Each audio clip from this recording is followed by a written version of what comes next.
On va parler de l'histoire de Lucas. Merci d'être avec nous, Damien. Lucas, c'est un jeune homme de 25 ans qui est décédé à l'hôpital de Hyères dans la nuit du 30 décembre au 1er octobre. Il a fallu attendre une dizaine d'heures à l'hôpital. Vous étiez à l'hôpital avec Lucas, Damien. Est-ce que vous pouvez nous raconter, parce que le récit de Damien est complètement fou. Oui, moi, effectivement, j'étais placé à côté de Lucas, dans le couloir des urgences de Hyères. Et du coup, j'ai été témoin du début de la prise en charge jusqu'à la fin, jusqu'à sa mort, parce qu'il est mort sous mes yeux. Et donc, du coup, j'ai été témoin de failles, selon moi, où les médecins, selon moi, n'ont pas tout fait pour essayer de le sauver, l'ont pris un petit peu à la légère. Et voilà. Vous arrivez, qu'est-ce qui se passe ? Il se passe quoi ? Moi, j'arrive aux urgences, je suis venu pour un mal de dos, un peu à contre-cœur, parce que j'appelle les pompiers qui me placent aux urgences, mais bon, c'était pas très grave. Et donc, je suis placé juste à côté de Lucas.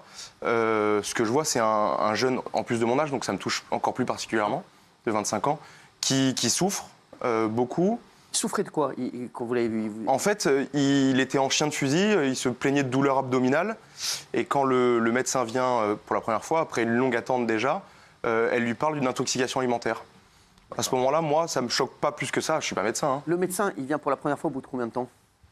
Au bout de 3-4 heures d'attente de sa part, ouais. Ah d'accord, donc c'est la première fois qu'il vient, donc là, il vient, il ausculte ou pas du tout le médecin ? Non, il l'ausculte pas, en fait, il lui pose quelques questions. D'abord, il lui demande s'il fume du cannabis, comme vous l'avez vu, Lucas avait des dreads, donc il a certainement été un peu catégorisé. Et puis elle lui dit, qu'est-ce qui se passe, vous avez mal au ventre ? Lui répond qu'il a extrêmement mal, qu'il se sent très faible, qu'il a du mal à respirer. Et en fait, elle tire la conclusion qu'il a mangé de la crème fraîche qui n'était pas très fraîche la veille et qu'il a une intoxication alimentaire. Là, vous êtes avec lui, il repart, le médecin, la médecin repart. Il se tord toujours de douleur. Elle lui dit quoi ? Elle lui dit de rentrer chez lui ? Ils lui disent quoi ? Ils lui disent d'attendre ? Non, il prévoit de lui donner les médicaments pour une intoxication alimentaire. Et en fait, au fur et à mesure que le temps passe, moi, je vois que son état se dégrade vraiment. Il se tordait de douleur, il hurlait ? Non, il hurlait pas parce que déjà, il était à bout de force. D'accord. Il était en chien de fusil, il gémissait. Et puis, il essayait d'attirer l'attention des infirmiers en disant s'il vous plaît, mais il était quand même à bout de force. Et en fait, au fur et à mesure du temps, il se dégrade jusqu'à arriver à 21h où il fait un malaise. Et là, juste à côté de moi, en fait, il se redresse sur son brancard, il s'adosse sur le mur et il s'effondre littéralement, quoi. Donc c'était personne ne le calculait. À ce moment-là, non, c'est moi qui demande à un infirmier, qui prévient l'infirmier qu'il est en train de faire un malaise. À ce moment-là, c'est l'infirmier qui, lui, a très bien fait son travail, le remet sur son brancard, lui prend la tension. Je suis pas médecin, mais il avait une tension de 5,3, ce qui est hyper faible. Et il prend la décision, du coup, d'aller alerter le médecin. Le médecin sort, lui dit « ça va, monsieur ?» Et lui, Lucas, il répond que ça va extrêmement mal, encore une fois. Et elle, peut-être rassurée par le fait qu'il puisse encore parler, elle re-rentre dans son bureau. Et pendant un quart d'heure, rien ne se passe. L'infirmier, de sa propre décision, de son initiative, il prend une deuxième fois la tension qui est à 7,4, retourne voir le médecin, donc insiste un petit peu. Et là, il est placé dans une salle de déchoc. C'est une salle qui est faite pour prévenir tous les risques qu'il peut y avoir, d'arrêt cardiaque, etc. Donc c'est une salle qui est mieux équipée. Et Lucas meurt 4 heures après ce malaise. Incroyable. Il est resté... Ça a duré combien de temps ? Ça a duré longtemps. Moi, je suis arrivé vers 17h30, 18h. Et Lucas, il est mort aux alentours de minuit, 1h du matin. Mais lui, il était rentré aux urgences à 16h30. Et, personne ne l'a ausculté pendant toute cette... Non, personne ne l'a ausculté. Du coup, je suis en contact maintenant avec la famille de Lucas qui m'a expliqué un peu comment ça s'était déroulé. Le pire dans cette histoire, c'est que Lucas avait respecté exactement le protocole. Il appelle d'abord SOS médecin. Dans cette attente qui lui paraît trop longue, sa copine prend la décision d'appeler le SAMU parce que ça ne va vraiment pas. Il y a un échange de 11 minutes avec le SAMU où même le SAMU s'inquiète et dit à Lucas qu'il va lui envoyer les pompiers, qu'il l'emmène à l'hôpital de toute urgence. Dans le camion des pompiers, son cœur bat à 130 pour un jeune de 25 ans en repos. Sa tension est très basse et en fait, il a respecté tout ce protocole. Mais il n'a pas été pris au sérieux, ils sont passés à côté et c'est dommage, quoi. Gilles Verdez, il est mort de quoi ? D'une infection à méningocoque. Et donc qu'est-ce qu'il avait en fait ? Il avait ça en fait, et dès le début, c'est quoi ça ? On peut une infection à méningocoque, c'est quelque chose qui peut être mortel si ce n'est pas... C'est à la suite de quoi ? Il a mangé quelque chose, c'est quoi ? Je n'ai pas le... D'accord, alors, moi je l'ai su après, en fait, un méningocoque, il y a des gens qui sont porteurs de cette maladie, qui se situe dans l'arrière de la gorge. Et à un moment, on ne sait pas pourquoi, mais cette bactérie peut passer dans le sang. Et à ce moment-là, c'est foudroyant. Et ce qui compte dans ce cas-là, c'est le temps. C'est une prise d'antibiotiques en urgence. Alors rien ne dit aujourd'hui que Lucas ne serait pas mort s'il avait été pris en charge. Oui, mais en tout cas, on lui a laissé aucune chance, ça c'est une certitude. ce que vous dites dans le traitement de ce que vous avez appris, c'est qu'il faut prendre très vite des antibiotiques. Donc, Exactement. Donc là, de l'avoir laissé autant de temps voilà, sans médecin et sans médicaments, ça a été bon, on le condamnait, quoi. C'est terrible. Et le pire, c'est que les pompiers, dans leur rapport, avertissaient. Le rapport des pompiers n'a pas été pris en compte. Et après, sur son brancard, il écrit, il communique avec sa famille. Il dit c'est horrible. Et en fait, il est laissé à l'abandon. Et clairement, il y a une enquête maintenant pour savoir qui est responsable de ce décès. Hein. Alors, comment ils l'ont annoncé à ses parents, monsieur ? Ben moi, j'ai pu voir du coup comment ça s'était passé. La famille de Lucas était dans... Le papa et la maman étaient dans la salle d'attente. La maman insistait pour essayer d'avoir son fils parce qu'elle avait des échanges avec lui où il lui disait « personne ne s'occupe de moi, maman ». La maman, elle a même hésité à le faire sortir à un moment tellement qu'elle était inquiète du service des urgences. Et elle n'a pas pu le voir. Et en fait, elle a juste pu voir son fils mort une fois après son deuxième arrêt cardiaque. C'est un infirmier qui allait les chercher dans la salle d'attente, qui a placé 2 chaises à côté du lit de mort de son fils. Et c'est tragique. Non, mais c'est fou. Merci, Damien, pour votre témoignage. Vous allez être traumatisé à vie de ce qui s'est passé, non ? Ouais. En fait, ce qui se passe, moi, je sors de cet hôpital. Ça m'a marqué. J'ai pris la décision, sans connaître la famille, quoi que ce soit, d'écrire au procureur, au ministre, à l'ARS, juste pour essayer de tirer une sonnette d'alarme, que ça ne se reproduise plus. Je venais d'être papa, moi. Ouais. J'imaginais ça pour mon enfant. Je voulais juste pas que ça se reproduise pour des personnes que je connaisse de près ou de loin. Maintenant, il y a une enquête qui est ouverte et j'espère que ça va avancer dans le bon sens. Vous êtes resté en contact avec la famille, avec sa petite amie ? En fait, on a été mis en contact. Elle a su qu'il y avait un témoin par l'hôpital dans une commission. Et on a été en contact à peu près un mois après le décès de son fils. Et du coup, on a pu échanger.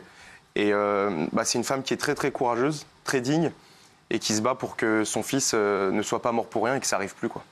C'est incroyable parce qu'on imagine la réaction des parents. Au départ, lui, il y allait. Il ne pensait pas que ça allait être aussi grave. Et les pompiers, ce que vous êtes en train de me dire, c'est important. Les pompiers avaient signalé que c'était... Oui, puis il avait des symptômes. Il avait effectivement fièvre, il avait vomi, il avait des douleurs aux côtes. Donc, on aurait pu, avec l'aide des pompiers, on aurait dû prendre en charge. D'ailleurs, il y a une enquête pour homicide involontaire, Cyril, pour établir les responsabilités. On va le dire, il aurait sans doute pu être sauvé. Je voudrais revenir sur la journée de Lucas à l'hôpital, parce qu'on a retracé la journée de Lucas et du drame à l'hôpital. 15h50, donc Lucas arrive à l'hôpital de Hyères avec les pompiers.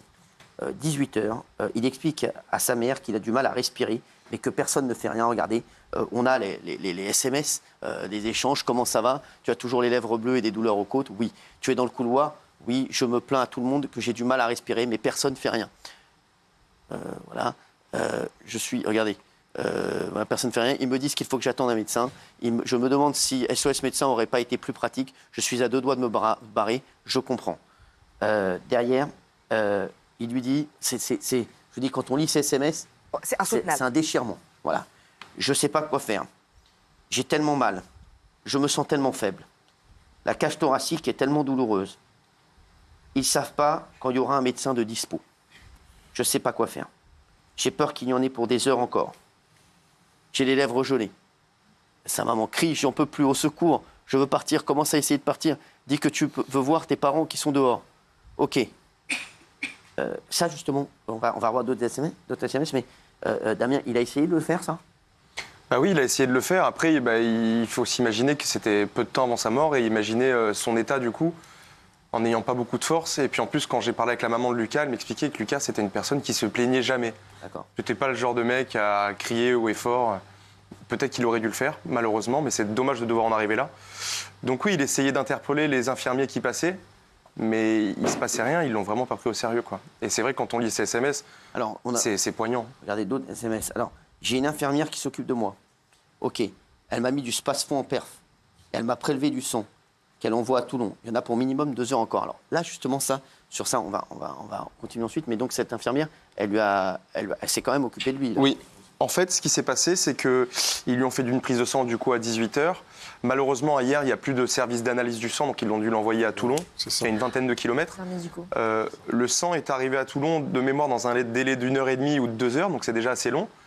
Et puis après, en commission, on ne sait pas si les résultats ont été transmis à l'hôpital. C'est la maman qui me raconte ça.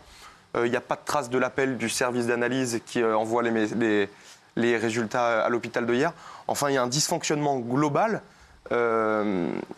Et la preuve en est, en fait, il fait sa prise de sang à 18h et jusqu'à minuit, il ne se passe rien. Et à minuit, alors qu'il a fait son premier arrêt cardiaque, il décide de lui mettre la dose d'antibiotiques. Mais force est de constater que c'est déjà trop tard, quoi. Alors, elle lui dit donc, parfait, ça avance. Et là, les SMS encore sont insoutenables. Horrible, maman, horrible. On est là, chérie. Si ça va pas, on force l'entrée. Je vais essayer de dormir un peu. D'accord, chérie. Et là, donc, c'est le dernier échange avec sa maman. C'est le dernier échange avec sa maman. La maman, pendant ce temps-là, elle essaye de rentrer dans le service des urgences. Elle est dans la salle d'attente. Et l'infirmière d'accueil lui dit que son fils a 25 ans, que ça va aller, qu'il n'a pas véritablement besoin d'elle. Et elle a tous ces échanges et elle est très inquiète. Et en fait, elle verra son fils 6 heures après sur un lit de mort. Donc, non, franchement, c'est bouleversant et c'est une histoire poignante. Moi, je veux juste insister sur une chose. C'est que dans la mort de Lucas, il y a vraiment eu 2 phases. Cette phase où l'équipe médicale a été un peu laxiste, n'a pas pris son cas au sérieux, il ne se passe rien. Et à partir du moment où Lucas fait son malaise, puis ses arrêts cardiaques, tout s'accélère. Il faut imaginer un service des urgences où il y a des va-et-vient, des médecins du SMUR qui viennent, qui essayent et qui se battent pour sauver Lucas. Eux ont bien fait leur travail, mais c'est trop tard. Et ce qui est horrible, c'est qu'on voit qu'ils avaient les moyens de le faire. Quand on voit comment tout s'est accéléré quand il a fait son arrêt cardiaque, ils avaient les moyens d'agir avant et ils sont passés à côté et c'est dommage parce que on ne va pas aux urgences pour mourir. C'est ça sur quoi il faut insister en fait. Donc 15h, il est arrivé. 20h, un médecin vient enfin voir Lucas. Il lui demande s'il a fumé, donc comme vous l'avez dit, du cannabis et conclut rapidement qu'il s'agit d'une simple indigestion. Lucas continue de se tordre de douleur. Quand il lui demande s'il a fumé du cannabis, il lui dit quoi, Lucas? Il répond que non. Voilà, donc, Il répond que non. Et puis en plus, après, il lui demande juste ce qu'il a mangé la veille. La question auquel il répond qu'il a mangé du poulet et de la crème. Et elle lui dit, mot pour mot, la crème ne devait pas être très fraîche. Et cet échange-là, il a duré peut-être une trentaine de secondes. Et puis après, elle est passée à autre chose. Et pour moi, cette erreur médicale, c'en est une. Et le médecin, même si dans ce service des urgences, il y a des gens qui viennent pour rien, c'est la vérité. Moi, j'ai vu des gens ce jour-là qui venaient pour des symptômes grippaux. Même moi, j'ai été placé aux urgences alors que j'avais mal au dos. Mais moi, c'était le choix des pompiers. Mais c'est le but du médecin, pour moi, de savoir déceler le vrai du faux et de voir quand il y a des vrais problèmes médicaux, comme c'était le cas de Lucas, quoi. Mais là, surtout qu'il y avait le rapport des pompiers. 21h, Lucas fait un malaise. Vous nous l'avez dit, il est enfin pris en charge, mais c'est trop tard. L'affection s'est déjà répandue dans son sang. Ce que vous disiez, il faut réagir très très vite dans ce cas. Et là, de 15h à 21h, imaginez bien que là, le mal était fait. Minuit, Lucas fait 2 arrêts cardiaques et il tombe dans le coma. Juste entre 21h et minuit, il se trouve où, Lucas? Lucas était placé à côté de moi sur un brancard dans le couloir. Et ensuite, il est placé dans une salle qu'on appelle des chocs, en face de moi. Et pour un souci de simplicité, il laisse les portes ouvertes parce qu'il y a beaucoup de va-et-vient entre les médecins, un anesthésiste qui est là. Il laisse les portes ouvertes et moi, du coup, j'assiste à sa réanimation, au massage cardiaque, à son intubation et tout ça. Et il est placé en salle de déchoc, mais c'est trop tard, quoi. La septicémie, c'est quand tous les organes sont infectés par cette bactérie. Et donc, en fait, c'est une infection généralisée presque de tout le corps qui est partie de son ventre. Et c'est trop tard. Lucas fait 2 arrêts cardiaques, minuit. 2 arrêts cardiaques, il tombe dans le coma. 2 heures, Lucas décède à l'hôpital. Est-ce que vous avez pu croiser le regard de la médecin qui l'avait vu au tout début, une fois que Lucas a été annoncé comme décédé à 2 heures du matin? Non, moi, la médecin, je ne l'ai pas revue. Je l'ai vue quand elle est venue voir Lucas. Je ne l'ai pas revue par la suite. De toute façon, en toute honnêteté, je n'aurais pas su quoi lui dire. Mais voilà, c'est tout. C'est incroyable, votre histoire, vraiment, elle est incroyable. Merci beaucoup. Je voudrais vous remercier d'avoir été avec nous ce soir. Merci à tous. On se retrouve demain dans Face à Hanouna. Ce sera dimanche, toujours 18h50. Vous pouvez mettre la musique. Merci à tous. Suite, c'est les enquêtes de